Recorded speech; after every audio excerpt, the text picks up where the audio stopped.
온 땅에서 3분의 2는 멸망하고 3분의 1은 거기 남을 것이다. 성경에는 해석하기 어려운 난제들이 있는데 예언들은 특정한 시기에 깨닫도록 배치되었다. 그 중에 스가랴가 기록한 이 구절도 난제 중 하나다. 여호와가 말하노라. 이 온 땅에서 3분의 2는 멸망하고 3분의 1은 거기 남으리니 내가 그 3분의 1을 불 가운데에 던져 은같이 연단하며 금같이 시험할 것이라.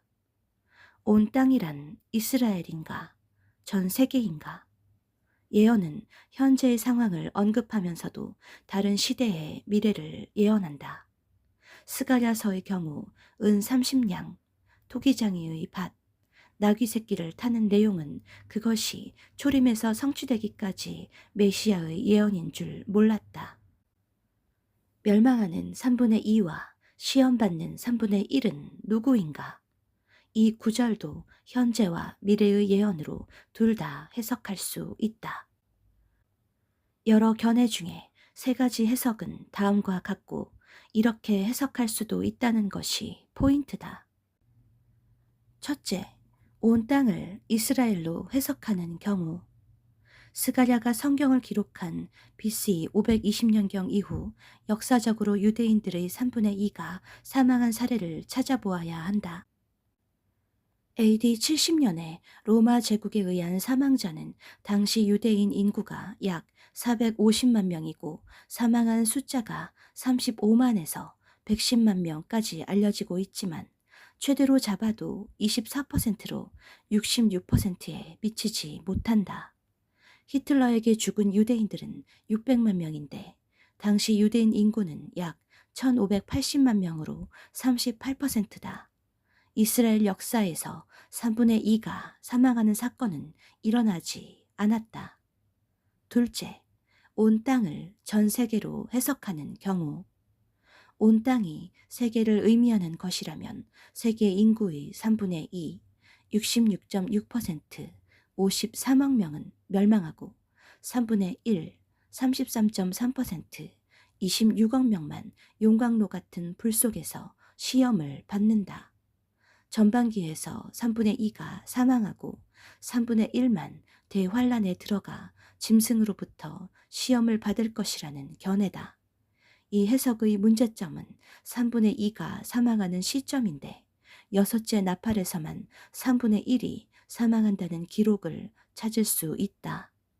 셋째, 온 땅을 세계로 해석하고 3분의 2는 비기독교인으로 보는 경우 3분의 1을 불신자로 보고 시험받는 3분의 1을 신자로 해석하는 것이 가장 설득력이 있다.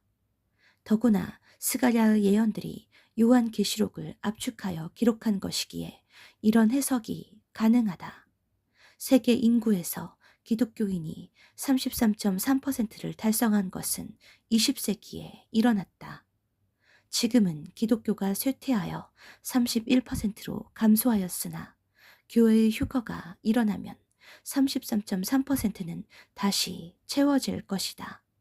서유럽, 미국과 캐나다, 호주와 뉴질랜드, 한국 같은 선진국에서 기독교인이 줄어들고 있다. 불신자 3분의 2는 육체적으로나 영적으로나 멸망으로 들어갈 운명이다. 하나님은 유일하게 사람 안에 영을 집어넣으셨고 이 영은 성령으로 활성화되고 이 때문에 영생한다. 들림받지 못한 기독교인 33.3%는 짐승 시대에 시험을 받아야 한다. 불 속에서 시험을 받는 것은 짐승의 우상에게 경배를 하거나 짐승의 표를 받도록 강요하는 것을 선택한다. 스가랴의 예언과 크리스천의 비율만 보더라도 지금이 성경에 기록된 종말의 때와 일치한다. 반면 호세아는 또 다른 난제를 기록하였다. 여호와께서 이틀 후에 우리를 살리시며 셋째 날에 우리를 일으키시리니 우리가 그의 앞에서 살리라.